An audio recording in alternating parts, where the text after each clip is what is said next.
G'day, folks. Been a while. Well, it is funny how life works, isn't it? We're all presented challenges at different times. There are many in the group facing their challenges at the moment, and I happen to be one of them. And I'm not going to go into the challenges. It's not a drama for you to be concerned about, but life just gets in the way sometimes, doesn't it? So a lot of things are happening. I have been keeping up to date with a number of people, and what they've been saying. It's a wait and watch operation at the moment. I think that's pretty much all we can say about that until we hear something more. And I haven't seen. I've been setting things up where I'm currently parked and getting ready for Vince's arrival. He's turning up tomorrow. So I better have Starlink set up by then, and otherwise I'll be in all sorts of trouble. But yeah, Vince is arriving tomorrow. We're going to sort out a few of those wiring issues. And I've been sorting tools, finding tools, getting tools ready so that should he ask for one, I'll be right there able to say, here, have this. I've got a lot of tools, just a lot of knowledge on what to do with them, tragically. It's a bit of fun. G'day Andrew, g'day Paul, and g'day David. Nice to see you guys in. Sorry, I've got to lift up to the bottom end of my glasses so I can see what's going on. Absolute shit weather where I've been for the last few days, and I mean shit, pouring rain, and last night while I was coming back here, towing a trailer, I've come across a rainstorm where seriously I was down to like 15 kilometres an hour. Probably should have pulled over there at one stage, but was in a place where you can't pull over, so could not see through the rain, so sheets and sheets and sheets of it. And I believe we're expecting more today, but at the moment it is absolutely, from what I can see and what you can see, absolutely beautiful clear blue sky. So fingers crossed it stays that way. So yeah, we're going to be doing on and off things from here with Vince for the next week or so while we're, you know, showcasing you the interesting finds we're finding out of the bus. There's nothing too dramatic, I don't think, so we're not sweating about it. We always knew this was going to be a bit of an adventure, buying something that was 24 years old. So as long as we've got people who can help us, then we'll be okay.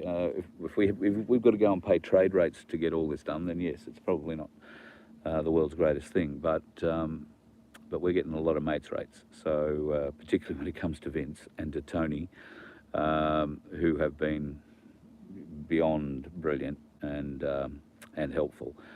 So Vince gets to have a little look around at least this part of Queensland, and I say a little look because unless we fix the bus I won't take him anywhere. I might take him off to have dinner rather than barbecue we'll have here, but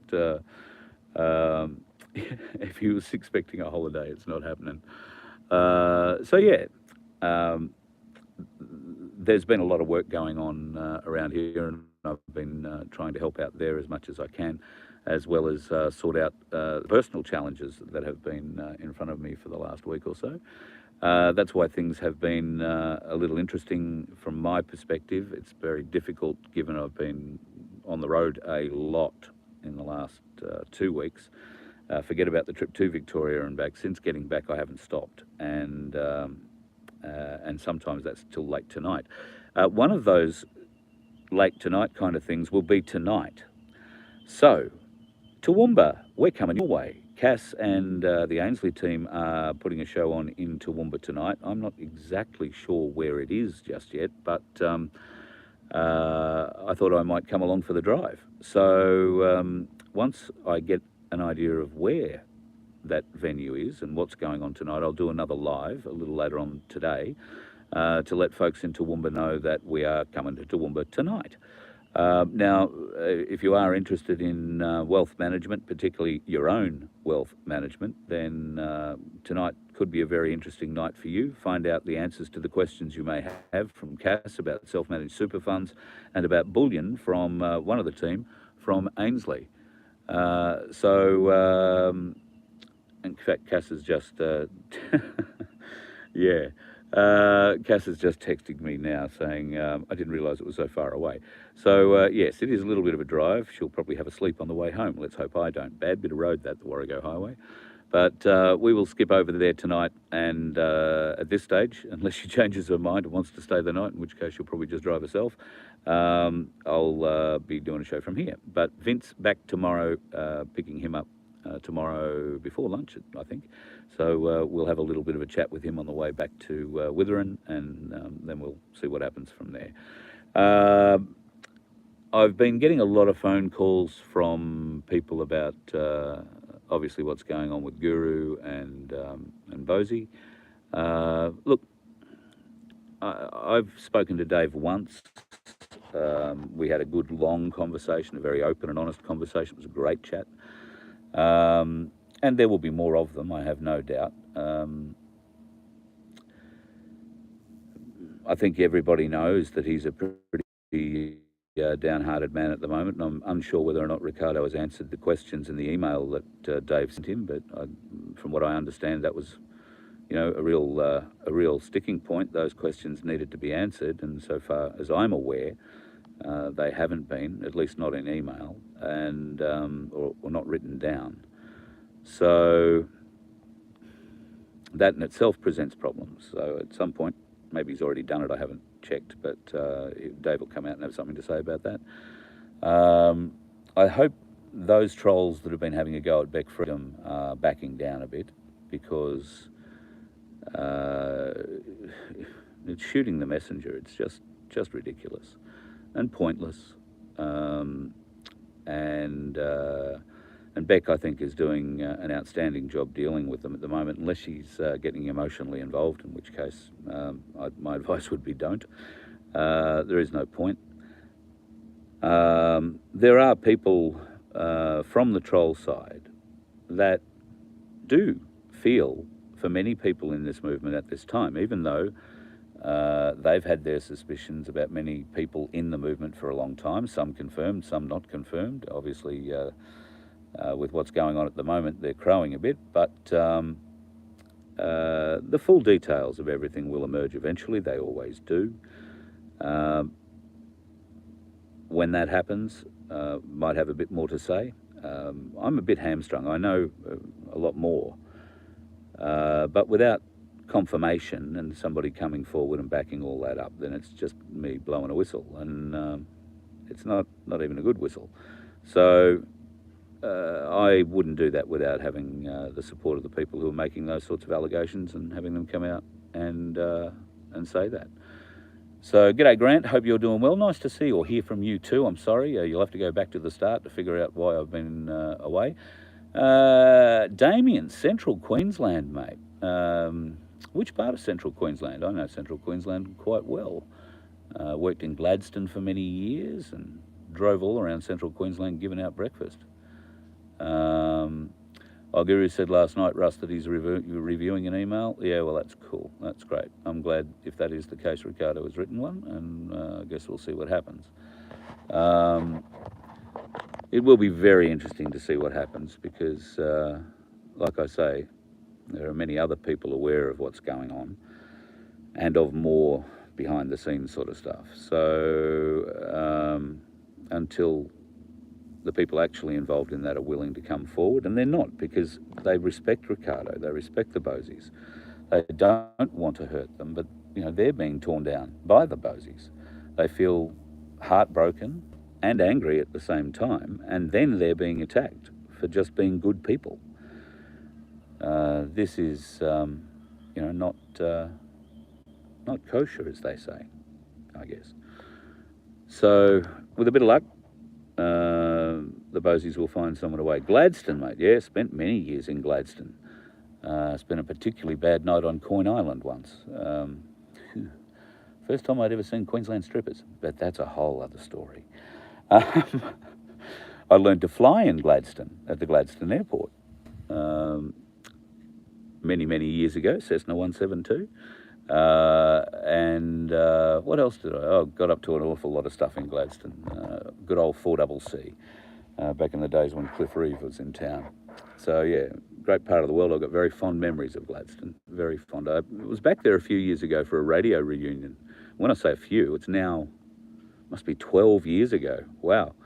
I was back there during the coughing crisis, when I was the only unjabbed driver of coughing, was supposedly clear, but coughing folks around the countryside when they were getting on and off bulk ships, the bulk haulers.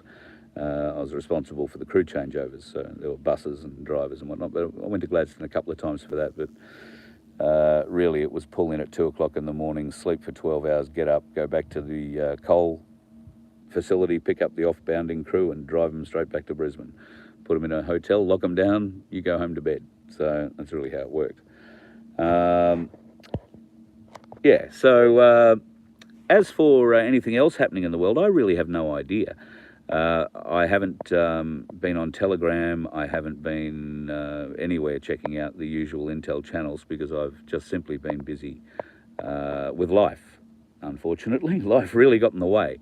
My life, and happy to help, you know, obviously with Cass with whatever she needed to set herself up here. She's getting there slowly but surely. So now I'm going to figure out where to put Starlink, and tonight we'll either have a show from Toowoomba or we'll have one from here. Might even be sitting right outside the bus while we do it, because it's a beautiful part of the world. I might have a play around with some multiple cameras. We'll see what we can do. But I'll try and get a look at the what's happening in world news at the moment too, and what Albo Sleazy has got up to recently. I'm sure he's given away more of our money in the last week to some spurious cause. There is a very, very dangerous bill going to be passed tomorrow, I want to say. That would be the digital identification bill. If you haven't already assailed your sitting members in the House and told them how disgusted you are, I did see that there was one politician, I forget the flavour of him, that's come out and said he doesn't agree with it, but, you know, just his vote alone isn't going to stop this kind of thing. So they're going to ram it down our throats, folks, and it'll be totally voluntary, you know, just like the jab was. Totally voluntary until you want to go and get a loan, which I would counsel you not to do. Until you want to go and get something where all of a sudden the form of ID you've had your entire adult life, if you drive, is your driver's license, won't be acceptable anymore. You'll have to have some digital form of it. Resist, resist, resist. If you go into a business that requires that, turn around, go away. If they coerce you medically to do this, then challenge them in a court, because the government have said this is voluntary. What impositions they place upon the businesses, I hope these businesses have learned, because the government walked away from all liability by saying, no, we don't force people to get jabbed in this country at all. But then they went and introduced laws, well, they weren't even laws. They went and introduced these mandates to business, that business must do this and business must do that. And business was so stupid and eager to please, because, well, there was a lot of money on the table, wasn't there? A lot of incentive on the table. Was so eager to please that they thought the government would back them up the whole way. Even when human rights violations were drawn to the management at the time, where you know, here, I want you to sign this bit of paper if you're going to make me get the jab, that makes you responsible for everything. Now, you didn't need to get that signature from your manager if you were coerced in that manner, because we all know they coerced you. Now, of course, many people are taking their bosses, their ex-bosses and their ex-corporations to court and winning, because they're discovering, the plaintiff, the defendants are discovering that the government said, no, we said we're not going to force anybody to get jabbed. You, the business, did that. That's on you. So if you've got a business and you didn't get smart legal advice that basically said if somebody wants not to be jabbed, then leave them alone and don't treat them differently, then you've got bad legal advice. But then the whole legal fraternity was in on it too. Well, not the whole, but yeah, let's say the most of them were. My email, Dave, is carl@vofhq.com. starlink.com. I read everything. It just takes me a while to get through everything, and so don't expect an immediate reply, Dave. I do get a lot of emails every day. Some of them are just total crap, and I don't get through the first paragraph. But if one of you has taken the time to write to me, I read generally every word, and you will get a reply. It may take a while. I have 1,900 unanswered emails in my inbox, and I haven't looked at it in 3 days because of what I've been doing and the internet connection ability I've had. So please understand, we're a bit on an uneven keel at the moment while this relocation thing has happened for Cass, and as it turns out with me, at least while we fix the bus. So, and that's sort of been put upon us by circumstances of the vehicle rather than anything else. So let's, give me a day. I've got to get back on an even keel, get my laptop connected, get to a stable internet connection, because right now I've got 1 bar. So I'm amazed this is going out. So once I get the Starlink connected and that blue sky gets happening, I don't think I'm going to have too many issues. But I've got to get that set up, and it's best done in the daylight. I've got to find out where we're going in Toowoomba tonight, and I'll let you guys know. If you happen to be in Toowoomba or anywhere near Toowoomba, by all means come and catch up.